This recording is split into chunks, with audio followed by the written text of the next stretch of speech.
Es una de las realidades sociales más ocultas, más visibles. Miles, millones de mujeres que trabajan en las casas, en los hogares, sirviendo a los dueños, cuidándolos, haciendo las tareas que nadie quiere hacer. La mayoría sin contratos, con sueldos que realmente rayan en la explotación. Muchas de ellas son muy jóvenes, incluso niñas.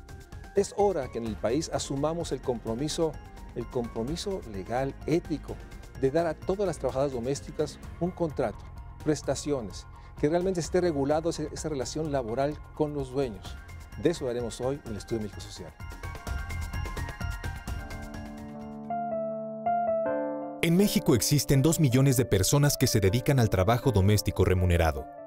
Esta cantidad va en aumento desde hace 10 años. Actualmente, el trabajo doméstico remunerado representa el 5% de la población económicamente activa a nivel nacional. En contraste, durante estos mismos 10 años, el porcentaje de trabajadores formales ha disminuido. Además, para 2005, el 5% de la población con empleos formales contaba con prestaciones laborales y registro ante el Instituto Mexicano del Seguro Social, IMSS, pero para 2015 se redujo a tan solo el 2%. La Ley del Seguro Social establece que la inscripción ante el IMSS de las personas que se dedican al trabajo doméstico remunerado es voluntaria, pero no existe posibilidad de que éstas se inscriban al Fondo de Ahorro para la Vivienda de los Trabajadores, Infonavit. Es importante observar que la mitad de las personas que se dedican al trabajo del hogar en México tienen entre 30 y 50 años de edad. El 52% de las mujeres viudas, solteras o divorciadas se dedican al trabajo doméstico. Solo el 70% de las empleadas y empleados del hogar recibe casi 2 salarios mínimos al día. El otro 30% no alcanza ni siquiera el salario mínimo al día. Las condiciones en las cuales este sector de la población desarrolla su trabajo son muy precarias. Tienen un sueldo menor que otras profesiones, trabajan muchas horas, presentan índices muy bajos de prestaciones sociales. Al respecto, hay que decir que las condiciones laborales de las personas trabajadoras del hogar se rigen por la Ley Federal del Trabajo aprobada en 1970. En esta ley se establece que hasta el 50% de la retribución por el trabajo doméstico puede ser en especie, alimentación y habitación, así como que la jornada de trabajo puede llegar a ser de 12 horas. Para 2011, la Organización Mundial del Trabajo aprobó el Convenio 189 sobre las trabajadoras y los trabajadores domésticos, mismo que México firmó pero no ha ratificado. Este convenio pretende eliminar la discriminación hacia el trabajo doméstico, regulando las horas de trabajo, vivienda, acceso a seguro social y protección de abusos. Es urgente que México adopte las recomendaciones y ponga en marcha una política pública para formalizar el trabajo doméstico remunerado.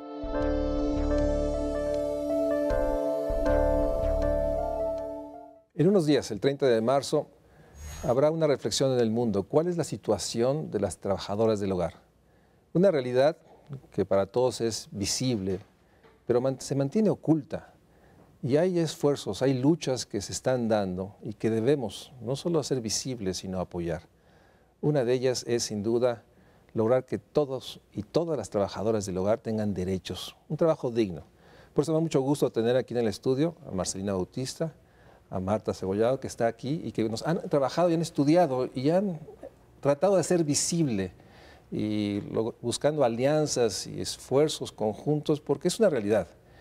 El trabajo doméstico en nuestro país sigue siendo un lugar donde la autoridad, las autoridades, los gobiernos, el Estado, ¿sí?, no se decide hacer lo que éticamente hay que hacer, lograr que el trabajo en los hogares sea un trabajo con buenos salarios, con contratos, con prestaciones.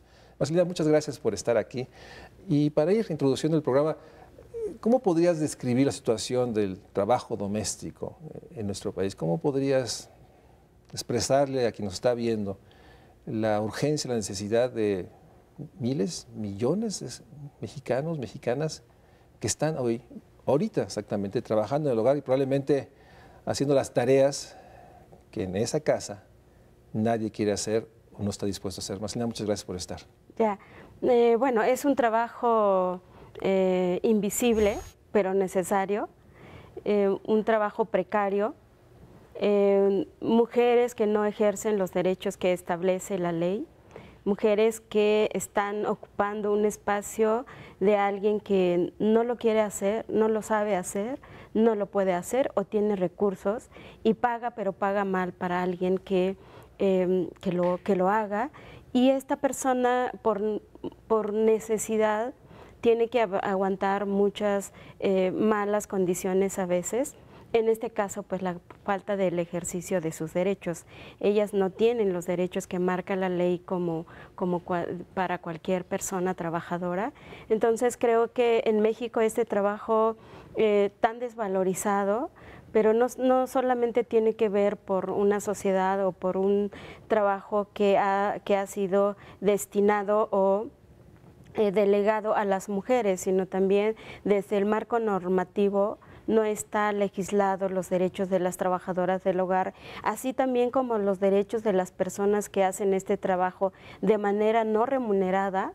Y es tan importante el cuidado que hace estas mujeres a la familia, al hogar, y pues la aportación que hace este trabajo a la economía de nuestro país. Entonces es un trabajo, Marta, que no solo está invisibilizado, o sea, no hay una conciencia activa en términos de que sí hay una explotación ahí, en términos de que no hay contratos, pero ¿cuáles son las cifras que nos podrías dar? ¿Cuál es la situación en términos de magnitudes? ¿De cuántas personas estamos hablando? Pues son alrededor de 2.4 millones de personas, ¿no?, trabajadoras del hogar remunerado en México, de las cuales el 90% más o menos son mujeres, y la cifra más alarmante es que solo el 2.5% son trabajadores formales, en una cifra que ha ido cayendo en los últimos años. Entonces, es una situación de una población que en situación laboral tiene una vulnerabilidad muy grande. Para que nos hagamos una idea, el 30%, por ejemplo, cobra menos de un salario mínimo, ¿no?, y el 70% cobran menos de 2 salarios mínimos, ¿no? Entonces, la verdad es que es una situación, es de una población numerosa, pero que sí tiene unas condiciones laborales muchísimo peor que el resto de los trabajadores. Y lo peor es que están avaladas por la ley. Ese es uno de los temas. O sea, en este caso, gran parte de la lucha es que ni siquiera normativamente las leyes mexicanas, ley del trabajo, establece la obligación. En otros casos tenemos leyes que no se cumplen, pero aquí hay un tema, digamos, incluso de definición del Estado. En ese sentido, Marcelina, esta condición que es nacional, ¿no?, y que, como bien nos dice Marta, está caracterizada por bajos salarios, 0 prestaciones, jornadas muy largas, ¿no?, actividades que van más allá incluso del contrato. Pero háblanos, ¿cómo podría describir a las personas que tienen por necesidad? Ya nos dijo Mar, son mujeres jóvenes, pero háblanos una parte de la realidad de este mundo de trabajo que no tiene otra alternativa, y pareciera ser que pues esta historia continua de que un conocido le pide a una conocida que, oye, ¿me puedes recomendar a alguien de un pueblo? Y parece ser que hay este proceso, digamos, muy de redes, pero en el fondo lo que hay es que las condiciones de las personas que trabajan en los hogares es que en sus lugares de origen no hay condiciones. Y por eso tienen que aceptar esto. Descríbenos un poco esta realidad de las razones por las cuales una mujer joven deja todo, yo me puedo imaginar, entra a una casa y debe ser una sensación de mucho estrés, de mucha preocupación entrar y decir quién será, quién vive aquí, cómo me tratará. Platícanos eso, Marcela. Sí, efectivamente, creo que la falta de condiciones en los lugares de origen de las trabajadoras del hogar las empuja a ir a otra ciudad, en este caso las ciudades grandes donde más acuden las compañeras para trabajar, y la única opción que encuentran es el trabajo del hogar. No porque el trabajo sea indigno, el problema es cómo son tratadas las trabajadoras cuando entran en una casa, que no conocen a la familia, no conocen la cultura, no conocen sus derechos, no sabrán organizarse para defenderlo. Así que quien las contrata, pues sí, tiende a llevar a cabo pues estos abusos de bajo salario, de las prestaciones que haya ahí. A veces se condicionan los derechos con el buen trato que tendría que tener una trabajadora. O sea, a veces dicen las compañeras, prefiero que me traten bien, pero aunque me paguen poquito. Entonces creo que también esto es tan fuerte que muchas de las veces pues eso es lo que ellas prefieren, porque van a estar en convivencia con esa familia y van a estar todos los días y prefieren pues aunque les paguen poquito, pero que les traten dignamente. Las compañeras no han tenido pues otro nivel de escolaridad también desde sus lugares de origen, porque precisamente por ser mujeres, y a veces se les da más opciones o preferencia a los hombres. Hoy día, ¿no? Por ejemplo, entonces quienes se van y buscan otro trabajo pues son las mujeres, y a falta de pues estas condiciones o esta oportunidad, pues llegan a las ciudades y encuentran una casa donde también van a vivir ahí, y si no tienen dónde ir, entonces esa es otra condición la cual van a aceptar para entrar a ganar lo que sea. Y a veces se cambian de empleo, no porque quieran, porque están buscando pues ese espacio bien, ese trato bien, y entonces creo que en esa condición están las trabajadoras. A falta de un contrato de trabajo también, pues cada uno de los derechos de los cuales estamos hablando no se va a cumplir, porque no se establece una relación laboral, tampoco se ve como un trabajo, porque se dice, quiero llevármela para que me ayude, alguien que me ayude, o la misma trabajadora, voy a ayudar a una señora. Entonces, como no tiene el concepto de trabajo, por ende los derechos no se va a cumplir, y la persona que contrata no se mira como empleador o empleadora, y entonces no cumple esos derechos que marca la ley. De ahí la importancia de cómo denominamos esta relación laboral.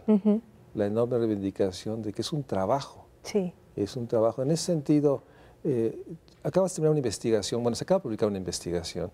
¿Qué otros datos ofreces? Nos hablaba Marcelina de baja escolaridad, nos decías principalmente mujeres, salarios muy bajos, no prestaciones.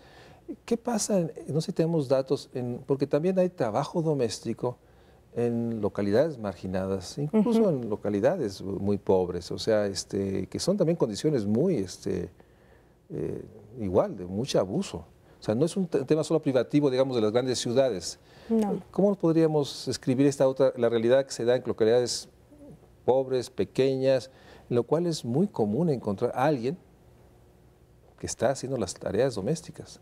Sí, hombre, el trabajo del hogar es una realidad mucho más importante y más de peso dentro de las grandes ciudades, ¿no? Porque sí, está muy relacionado con mujeres que salen a trabajar, etcétera. Entonces, esto sí tiene una importancia relativa mucho más grande en las grandes ciudades. Las ciudades pequeñas lo tienen también, pero en un porcentaje menos significativo.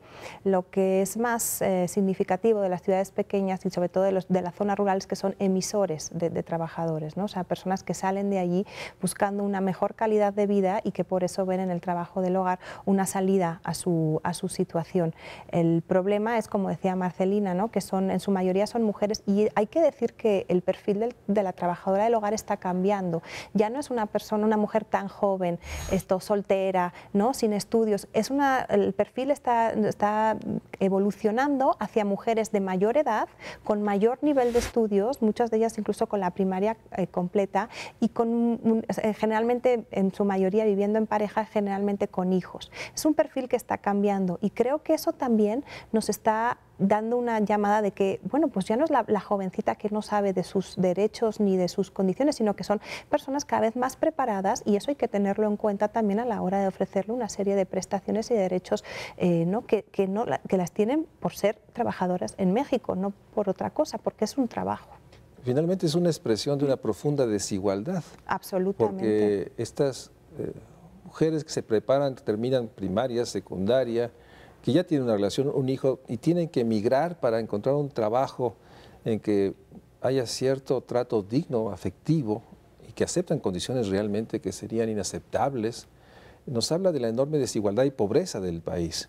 Y por eso la reivindicación, la parte emblemática que tiene el trabajo doméstico, porque expresa este país desigual, pobre, de exclusiones, pero también una sociedad con recursos que podría de sostener que todo el mundo tiene derechos, pero a la hora de hablar de su entorno más privado hay una enorme contradicción, una enorme hipocresía incluso, y por eso es muy importante el esfuerzo que han hecho, ya nos platicará Marcelina regresando del corte, de organizarse, de tratar de lograr esta reivindicación que creo que para un México social es parte fundamental, reivindicar que el Estado mexicano considera todo trabajo un trabajo de derechos, un trabajo de prestaciones. De eso hablaremos regresando del corte. De acuerdo con el Instituto Nacional de Estadística y Geografía, en 2015, la mayor cantidad de personas que se dedican al trabajo del hogar remunerado en México pertenecen al segmento etario de 40 a 49 años, con 633.478 trabajadoras y trabajadores. En segundo lugar se encuentra el grupo de 30 a 39 años de edad, con 552.206 personas trabajadoras del hogar. En tercer lugar está el grupo etario de 50 a 59 años, con 466.672 personas. En cuarto, 395.281 personas de 18 a 29 años se dedican al trabajo del hogar. En quinto lugar, hay en México 215.000 personas de 60 años y más laborando en el sector. Por último, el segmento de 12 a 17 años empleado en el hogar se compone de 92.489 personas.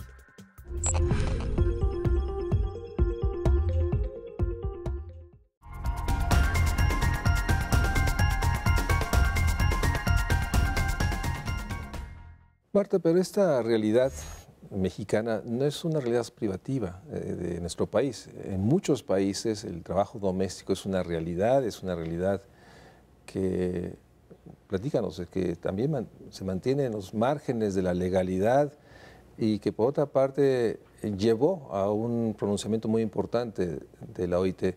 Haz una descripción, ¿cuál es el marco? ¿Dónde estamos en términos internacionales? ¿Qué tan en falta está nuestro país con respecto a estos? Pues está muy en falta. En el año 2011 la OIT firmó un convenio internacional para el trabajo del hogar en condiciones de trabajo decente, ¿no?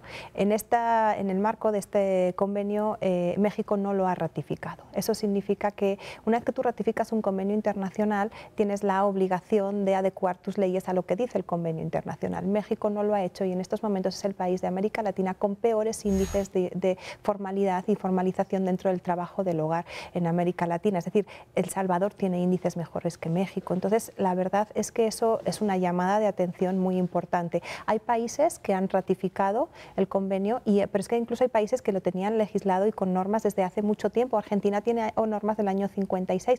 A raíz de ratificar el convenio del 2011, lo que hizo fue, digamos que readecuar su ley, ¿no? Adaptarla a la nueva realidad y contexto internacional, de tal manera que han cambiado sus leyes y países como Chile, como Uruguay, como Argentina, tiene una legislación muy avanzada y muy de acuerdo con todo lo que el marco normativo que tiene la Organización Internacional del Trabajo, que no es más que darle, y así lo dice el convenio, no es más que darle a los trabajadores del hogar los mismos derechos que tienen el resto de los trabajadores. Así de sencillo y de sintético. Sí. Es dar los mismos derechos que tienen otros trabajadores, pero que cuando están en el hogar no solo se cumplen, no están en legislación.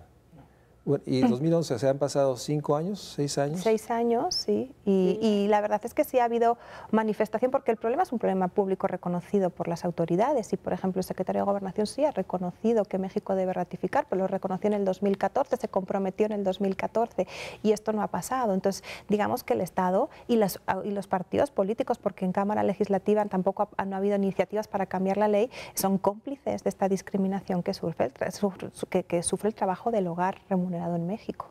Y esta lucha, la lucha que este colectivo, este sindicato, una Secretaría General Colegiada, en donde estás, es una lucha de ya varios años, mucho antes del 2011. ¿Desde cuándo está este proceso de exigir un derecho? Que en el fondo eso es lo que está en cuestión. Un derecho que está y que por alguna razón no se reconoce a las trabajadoras domésticas.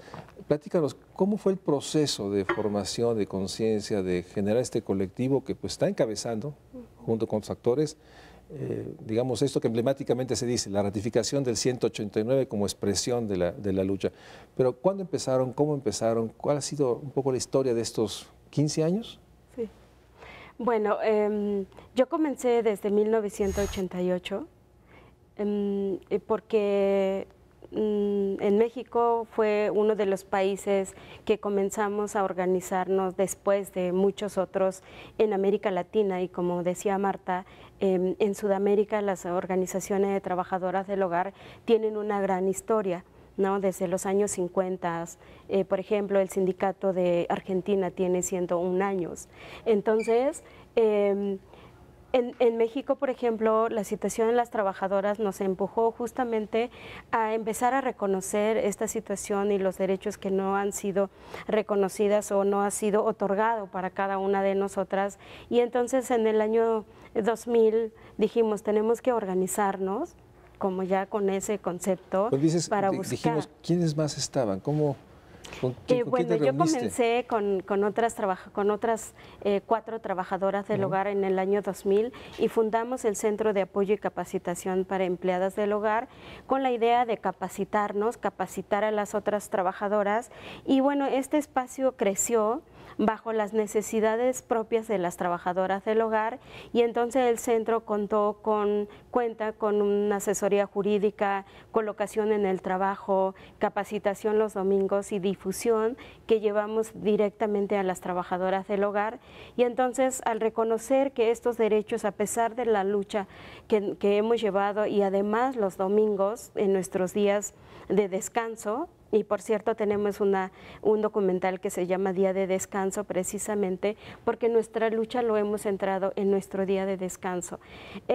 A falta de todo este ejercicio, y además porque las leyes no nos lo otorgan, empezamos a trabajar también conjuntamente con organizaciones sindicales, directamente con la OIT, para que se creara pues este convenio internacional que da reconocimiento a esta actividad como trabajo y lo reconoce, y que pide que se dé como de trabajo digno a las trabajadoras. Y entonces a partir de ahí dijimos, tenemos que organizarnos como sindicato para poder llevar este diálogo social y interactuar con el gobierno, los empleadores, para que se ejerzan o se dé el cumplimiento de los derechos que tienen las trabajadoras del hogar, aunque no esté en la ley. Porque si bien es cierto, somos trabajadoras, tenemos empleador, la casa donde laboramos se convierte en un centro de trabajo, por lo tanto tenemos que tener los mismos derechos. Y entonces el 30 de agosto de 2015 pues se crea este sindicato como un primer sindicato nacional de trabajadores y trabajadoras del hogar, en la cual también es como un primer espacio de las mismas trabajadoras del hogar a nivel nacional y en la historia de México. Y se funda con una estructura de secretarias colegiadas, y bueno, cuando digo secretaria general colegiada es que somos 3 trabajadoras del hogar que conformamos la Secretaría General, y el cual también nos tiene que llevar a crear pues este espacio de toma de decisión que no solo se centra en una persona, sino de una manera colectiva. Y aparte tiene 9 secretarías y dos consejos como de vigilancia y vigilancia, y bueno, el otro no recuerdo ahorita. Entonces de esta manera está estructurado el sindicato, y su mayor énfasis para que se respeten los derechos de las trabajadoras es la ratificación del convenio 189. A falta de la legislación nacional, el convenio establece los derechos básicos que deberían de tener las trabajadoras, y bueno, desde hace 6 años estamos luchando porque se ratifique y se vaya adecuando con las otras leyes nacionales, por ejemplo la seguridad social, el contrato de trabajo. Entonces para nosotras es muy increíble pensar que los funcionarios nos dicen, sí, claro, las trabajadoras del hogar tienen que tener los mismos derechos, pero no ratifican el convenio que nos va a dar ese estatus de ejercer nuestros derechos. Entonces también es como un doble discurso en el cual sí, pero no, porque no encuentro la manera, y entonces también nos habla de una falta de incapacidad, falta de voluntad de crear. Pues a veces nos preguntan que cómo le van a hacer o cómo hemos hecho nosotras cuando nosotras no somos los legisladores y estamos creando pues las condiciones para la toma de conciencia de muchas personas, en este caso los empleadores, los legisladores mismos, para que también den esta norma. La organización de las trabajadoras del hogar, y ahora decía Marta, las trabajadoras ya no son las mismas de hace 10 años, son mujeres que, si bien es cierto, tienen falta de oportunidades en sus pueblos de origen, pero llegan a la Ciudad de México y sí se encuentran con esta idea de que pues ya no es lo mismo, sí tengo derechos, sí sé dónde ir. Y entonces ya vamos a encontrar a trabajadoras más informadas que van a pedir sus derechos, y entonces esa es una demanda que tiene los legisladores. Entonces queremos, y para nosotras creo que es una indignación, porque llamados de atención ya lo hemos hecho muchas veces y llevamos 15 años, 17 años para ser concretas, diciendo que las trabajadoras del hogar no tienen los mismos derechos que las demás personas trabajadoras. Y el convenio 189 nos puede dar como ese margen para que tanto empleadores, legisladores y trabajadoras del hogar se sienten en la mesa y crean pues este mecanismo necesario, y con la idea de todos pues tengamos una relación laboral basada en derechos y obligaciones, y sobre todo que un Estado que está cumpliendo con una población con un trabajo precario, trabajo informal. Y lo han dicho, queremos formalizar. Si formalizan el trabajo del hogar, yo creo que ahí saldríamos con una población y se notaría pues que verdaderamente se está promoviendo el trabajo formal. Así es, déjame un corte porque sin duda es una de las evidencias más claras de un Estado que no cumple las leyes, porque en sentido estricto está violando la ley. El artículo 1 establece garantizar todos los derechos, y no reconocer que el trabajo en el hogar es un trabajo como cualquier otro y que necesita ser reconocido. No solo hay una enorme omisión del gobierno federal, de los gobiernos, de los partidos, de los legisladores, ¿no? Y algo que no logro entender es cuando podría ser una reivindicación incluso para ellos, en términos de mostrar su compromiso, no lo hacen. Déjame un corte y regresamos. Y Marta, platícanos cuáles son las razones. Sé que han tenido reuniones, secretario de Gobernación, han ido al Senado, y pareciera ser que no hay argumentos, y en ese sentido, nuevamente la exigencia, déjame preguntarlo, ¿cuántos legisladores, cuántos diputados, senadores tienen en sus casas actualmente personas trabajando? ¿Y por qué no las inscriben voluntariamente al Seguro Social? ¿Por qué no establecen un contrato? ¿Por qué todo eso en función de que se establezca? ¿Cuántos de los secretarios, subsecretarios de los gobiernos tienen trabajadoras? Sería bueno preguntarles, ¿cuándo van a empezar a reconocer y ser ejemplares en términos de cumplir la ley, cumplir un derecho? Vamos a un corte y regresamos a preguntarnos cuáles son las razones que nos dan los actores del gobierno federal, Seguro Social, de Hacienda, que siempre aparece Hacienda, los senadores que han visto ustedes. ¿Qué dicen? ¿Por qué no es posible? ¿Y por qué no podemos, este próximo 30 de marzo, por qué no puede haber un evento en Los Pinos, como quieren, en el cual el Estado muestre que cumple la ley? O sea, estamos a un par de días.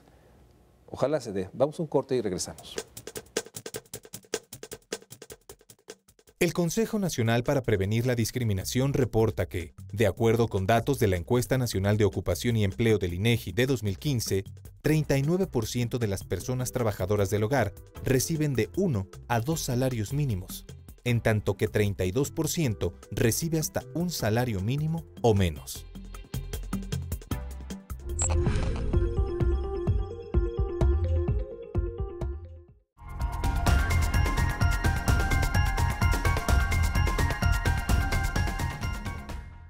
Gracias por seguir con nosotros. Marta, ¿cuáles son las razones? ¿Qué dicen?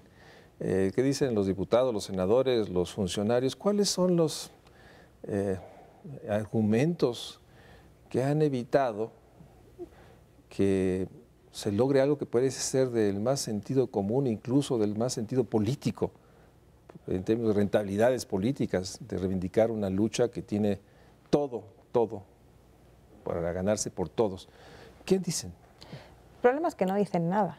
Ese es el problema, ¿no? No hay reacción, ¿no? No hay reacción, hay una falta de voluntad. O sea, el principal obstáculo al que nos presentamos defendiendo esta causa es una falta de voluntad política para que las cosas cambien. Acaba de haber una reforma, bueno, no acaba, pero en el 2012 hubo una reforma de la Ley Federal del Trabajo, un año después de la ratificación del convenio, ¿no?, de la OIT y de la firma del convenio de la OIT, y en la reforma de la Ley Federal del Trabajo no se hicieron cambios, por ejemplo, para eliminar las cláusulas como discriminativas o los artículos que discriminan. Por ejemplo, según la Ley Federal del Trabajo, las trabajadoras del hogar pueden trabajar hasta 12 horas al día. ¿Qué hay detrás de eso? Pues yo creo que lo que hay también es es ganas de no cambiar eso. Es decir, es muy cómodo tener a alguien que te trabaje 12 horas al día, ¿no?, por ley, y que además no sea ilegal, ¿no? Es muy cómodo también tenerlas y que no tengas la obligación de pagarles impuestos, ¿no?, de pagar impuestos por ellos, de darle un tipo de prestaciones. Yo creo que en el fondo de esto hay una consideración de que no es un trabajo igual que los demás. ¿Por qué? Porque se realiza al interior del hogar. Eso le da muy poca visibilidad y por lo tanto, y de hecho es una lucha pues que va años después de otras luchas laborales. ¿Por qué? Porque no es un trabajo que, o sea, el trabajar en hogares individuales hace que el fenómeno de organización como el que ha hecho Marcelina de manera tan extraordinaria es mucho más difícil. No es lo mismo que si trabajas 10 trabajadores en una fábrica y te das cuenta que todos tienen malas condiciones. Es mucho más difícil el poder no organizarse. Entonces, por un lado es esa falta de visibilidad que tiene el problema, pero por otro lado es una falta actual de voluntad política. Nos dicen, a veces hemos oído, no, es que el IMSS no puede sostener, ¿no?, 2.4 millones de trabajadores. Pues yo ahí tengo dos argumentos. Uno es, nunca serían 2.4 millones de trabajadores. Esta es una razón negativa, pero que podemos usar en nuestro favor. En Argentina, en Uruguay, se han hecho todos los cambios legales. Uruguay es el país más avanzado de América Latina, con las leyes más avanzadas, que tienen todos los derechos para las trabajadoras del hogar, y solo el 43% es formal. Es decir, es irreal pensar que en un país como México, al día siguiente de aprobar la ley, vas a tener 2.4 millones de trabajadores en el IMSS. Eso es irreal, es decir, sería una cosa progresiva, y yo creo que ahí se habría que ir viendo los mecanismos para que esto sucediese. Entonces, no es que no lo pueda sostener, o sea, es una cosa progresiva que yo creo que sí se podrían hacer los mecanismos para tenerlo. La segunda razón es mucho más de peso. O sea, el artículo 123 de la Constitución dice que todos los trabajadores tienen derecho a un trabajo digno y de 8 horas. Y las leyes mexicanas violan el artículo constitucional, es decir, el Estado está siendo cómplice de derechos laborales de primera y segunda clase. Aquellos que tienen derecho a trabajar 8 horas al día y tienen la obligación de estar registrados ante el Seguro Social, y aquellos trabajadores que pueden trabajar hasta 12 días y su adscripción al Seguro Social es voluntaria. Eso, la verdad, creo que es ser cómplice de una discriminación laboral. Y está el tema cultural, ¿no? Hay una parte de asumir que es natural, tener a alguien trabajando, y si eres, digamos, realmente un empleador amable, educado, eso suple la falta de salario. Eso suple el no reconocer que hay que pagar las vacaciones y que hay que dar horas de descanso, o sea, una serie de elementos que son, digamos, sentido común ya para muchos trabajadores. Pero hay una parte que también me gustaría, ¿cuál es tu apreciación en términos de la República? O sea, porque es cierto, es un fenómeno de ciudades grandes, pero tengo la percepción de que ciertos lugares, sur-sureste, Chiapas, no sé, Oaxaca, que tengo más cercanías, el incumplimiento de eso es mucho más agudo. No sé si tienen como sindicato como una noción de cómo esta violación de esos derechos es diferentemente violado en distintas regiones del país. ¿Tienen ustedes una fotografía de esta situación? Sí, bueno, claro, el sindicato nacional y está constituida por Puebla, Chiapas, Colima, Estado de México, la Ciudad de México. Y bueno, antes que nada quiero decir esta falta de voluntad de los legisladores, porque por cada derecho que otorguen a una trabajadora del hogar va a implicar obligaciones. Y creo que es importante también decir que nosotras hemos, durante estos 15 años que hemos estado luchando, sí nos hemos encontrado como organizaciones aliadas y personas aliadas a este trabajo y las mismas, muchas empleadoras sí quieren hoy otorgar seguro social, firmar contrato y estos derechos u obligaciones que lo están adquiriendo y como empleadores o empleadoras lo quieren cumplir, pero falta ese mecanismo. Seguridad social no es tan fácil para que una empleadora vaya a asegurar a su trabajadora, entonces eso es una barrera. Aseguran por medio de sus empresas, pero finalmente no son la trabajadora, no son su trabajadora del hogar, son la trabajadora de la empresa, aunque trabajen en su casa, porque así es, ¿no? Entonces... aunque podría, digamos, podría, pero no tendría llevar por qué, a su empleada y a través del seguro voluntario pagar las cuotas y por lo menos garantizar salud, claro. Que es sin duda uno de los principales derechos. Yo sé que en muchos lugares cuando la trabajadora se enferma puede que le den la receta o las pastillas que quedan, algunas, pero no es eso. Sí, el problema es que cuando no es obligatorio no se cumple nunca, ¿no? Entonces, por eso pedimos que tengan seguridad social obligatoria para que también cuenten con pensión. Las trabajadoras sí en su larga vida llevan mucho tiempo trabajando en los hogares.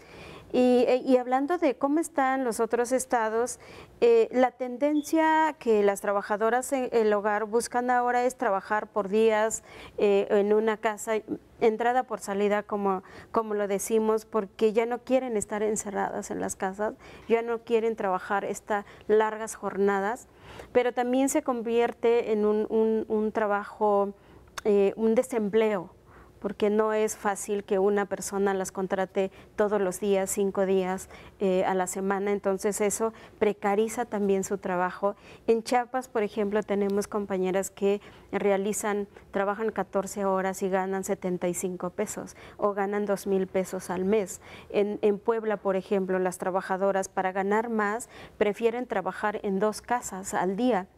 Pero eso también desobliga a los empleadores a cumplir con ellas, por ejemplo, la alimentación. Ellas no tienen comida en las casas donde van a trabajar porque se apuran y van a otra casa y así se la pasan. Y entonces pareciera que es comodidad, pero también desobliga al Estado y muchas veces pues a los empleadores, pero cada quien, en este caso las trabajadoras y los empleadores, van a encontrar un mecanismo mejor a falta de esta condición legal.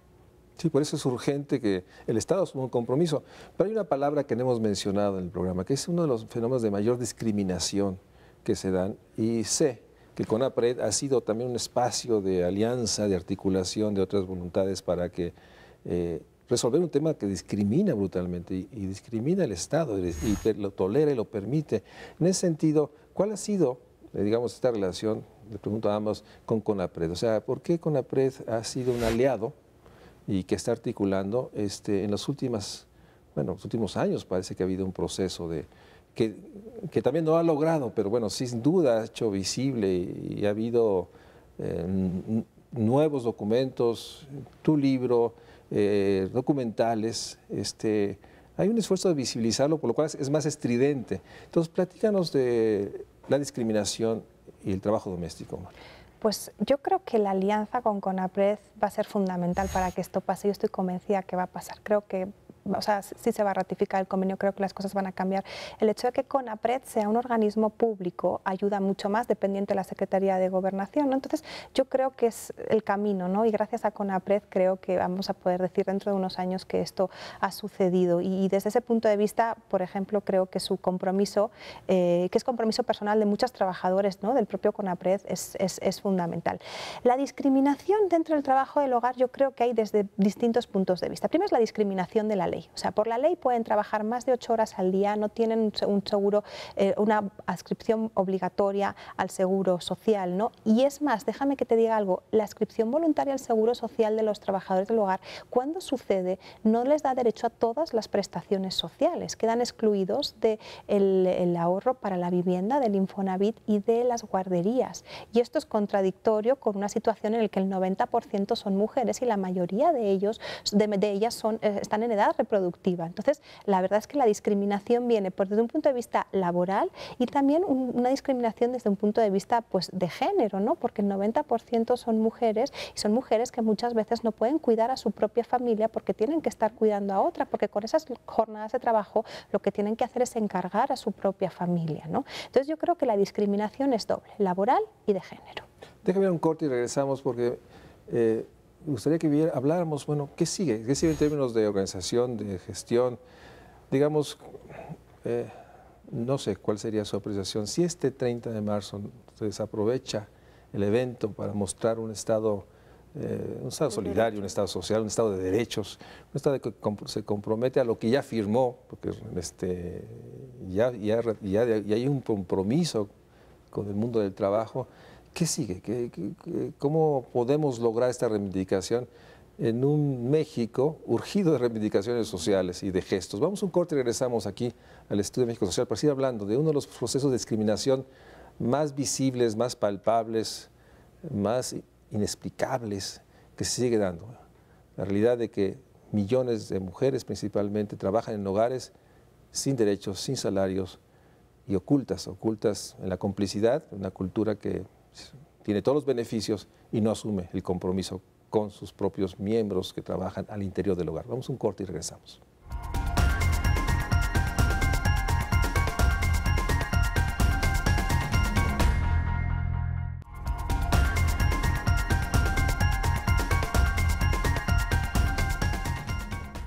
Marcelina, ¿qué sigue?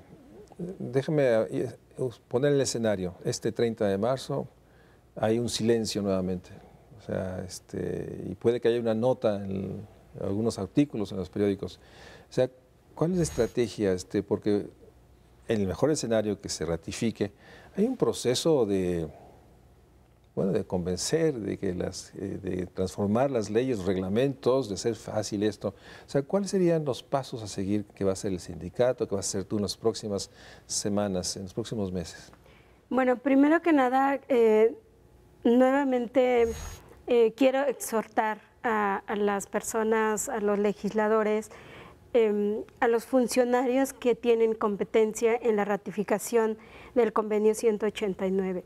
Nos cansamos, la verdad, después de 17 años de decir que no tenemos derechos, que nuestro trabajo es invisible y que el Estado mexicano está negándonos el derecho a tener derechos. Y sí, creo que puede ser ratificado el 30 de marzo el convenio 189 y pido que lo ratifiquen el 30 de marzo como una ciudadana que defensora de los derechos de 2.4 millones de trabajadoras del hogar en México. Nosotras somos un sindicato nacional y vamos a ir a todos los estados a enseñar los derechos a las trabajadoras del hogar porque ellas tienen derecho a exigirlo y a saber que esos derechos les pertenecen. Y creo que debemos de tener un Estado que nos proporcione esos derechos a nosotras. No somos un grupo de pocas personas, somos una población que si paramos, paramos los hogares. Nuestro trabajo es muy importante y por eso lo ha reconocido la OIT como un trabajo que debe ser digno y que debe de tener los derechos que marcan las leyes. Los empleadores se están sumando con nosotras para también exigir estos derechos y específicamente el Hogar Justo Hogar creo que está jugando un papel muy importante de reconocer estos derechos y convencer a otros y otras empleadoras y creo que esto nos va a ayudar a nosotras a permitir que los derechos de las trabajadoras y tanto las trabajadoras como los empleadores sí podemos unir esfuerzos, sí podemos hacer que los derechos y obligaciones sean de ambas y el compromiso, y bueno, las empleadoras, los empleadores están más adelante que el Estado mexicano, que debe de ratificar este convenio. ¿Cuáles serían los pasos a seguir? Hablemos de un escenario, digamos, el que debe ser, que se ratifique. ¿Qué pasos siguen? O sea, hay que modificar una serie de leyes y reglamentos. Sí. O sea, ¿cuáles serían, digamos, pasos que podrías, digamos, señalar, Marta, que se tienen que realizar en este escenario? Yo sigo sosteniendo que aunque no se ratifique, debería empezarse a modificar. Digo, emblemáticamente tiene mucho el 189, es una bandera. Pero hay cosas que debían hacerse, el Seguro Social, digo, simplemente lo que nos señalabas, puede haber un empleador que tiene toda la disposición de darle por lo menos el derecho a la salud. Y algunas personas que yo platicaba me decían, es que no sabemos cómo, es muy difícil, ¿no? Ayúdanos a ver, resolver, y nosotros lo vamos a hacer voluntariamente. Pero ¿qué casos habría que realizarse? Y corrígeme, más allá del 189, sí se puede empezar a hacer acciones, digamos, mínimas. Sí. Yo creo, por ejemplo, una acción mínima y que sería muy factible ahora es una simplificación administrativa, por ejemplo, para dar de alta a los trabajadores del hogar en estos momentos dentro del régimen voluntario, ¿no? Entonces, por ejemplo, si se facilita, porque sí se supone que lo puedes hacer por internet, pero te piden que lleves el comprobante de que has pagado los impuestos devengados de un año, pero no sabes cuántos son esos impuestos, ¿no? Entonces, o sea, no, realmente, aunque te dicen que te lo facilitan a través del nuevo portal, realmente sí hay obstáculos administrativos. Esa sería la más fácil.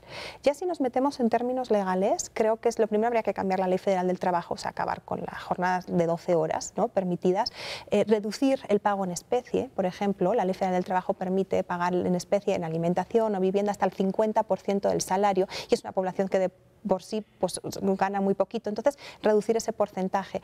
Y luego ya la ley del Seguro Social, ¿no?, para hacer una inscripción obligatoria y con todas las prestaciones al Seguro Social. Y ya de ahí hay muchísimas otras cosas. Por ejemplo, que dice el convenio, favorecer la negociación colectiva, es decir, favorecer el reconocimiento de los sindicatos, que en este caso se ha sucedido, pero también un reconocimiento de representantes de los empleadores, ¿no?, que también entre los tres, gobierno, empleadores y sindicatos, puedan negociar, como se han hecho en otros países, la subida del salario mínimo, por ejemplo, o el pago de algunas prestaciones adicionales por antigüedad, etcétera. Y otro tema fundamental es la inspección laboral. O sea, habría que garantizar el cumplimiento de las leyes con una inspección laboral que desde el gobierno se ha dicho no se puede, porque son hogares privados, y eso viola el artículo 16 de la Constitución, el derecho a la privacidad. Sí se puede. Uruguay lo hace en la puerta de la casa. No hace falta acceder, que te presenten los papeles, les das la información y ahí mismo tomas, ¿no?, las declaraciones de trabajadores y de empleadores. Entonces, sí se puede hacer, y como les digo, o sea, hay muchas formas de hacerlo, pero lo primero es la voluntad política, y ahí es donde estamos trabados. Marcela, pero en ese sentido también, el 189 establece incluso lo que debe tener un contrato. ¿Qué otras acciones están haciendo ustedes operativamente? O sea, ¿cómo sí, nosotras, bueno, queremos invitar a las trabajadoras del hogar a que nos busquen. Estamos en Río Neva número 16, en la colonia Cuauhtémoc. Tenemos una página www.case.org.mx.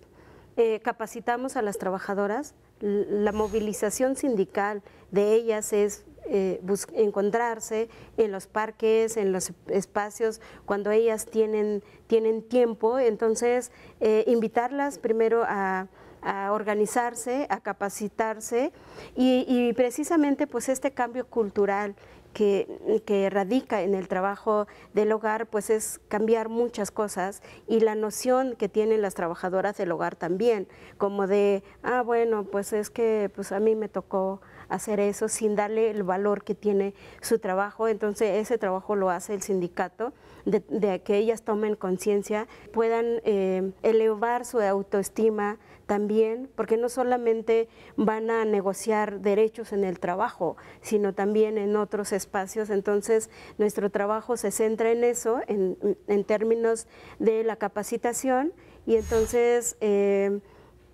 si bien es cierto, no necesariamente que las trabajadoras del hogar se modifique la Ley Federal del Trabajo, sino también la Ley Federal del Trabajo nos da como esa estatus de ejercer estos derechos que marca la ley. Por eso lo establecemos en el contrato de trabajo, que este sindicato lo estamos promoviendo, por cierto, y pedimos que ellas lo conozcan y lo promuevan con sus empleadores. Así las empleadoras también conozcan este contrato colectivo para que también empiecen a firmar, formalizar con este contrato del trabajo. Vale la pena decir que hay una serie de folletos de información ya disponible. Está tu libro que tiene un nombre también que hace visible. Hacer visible lo invisible. Hacer visible lo invisible, que recientemente lo presentaste.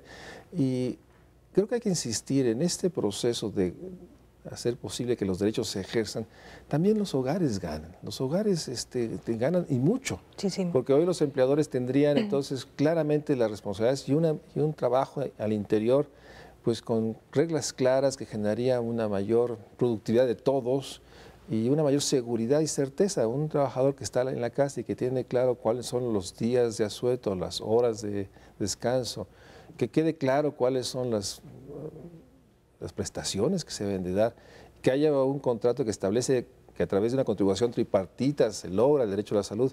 Es un proceso que, digamos, la sociedad en su conjunto gana, y por otra parte nos permite entonces sí sostener que somos un Estado de derechos y que el Estado garantiza los derechos. En ese sentido vale la pena insistir.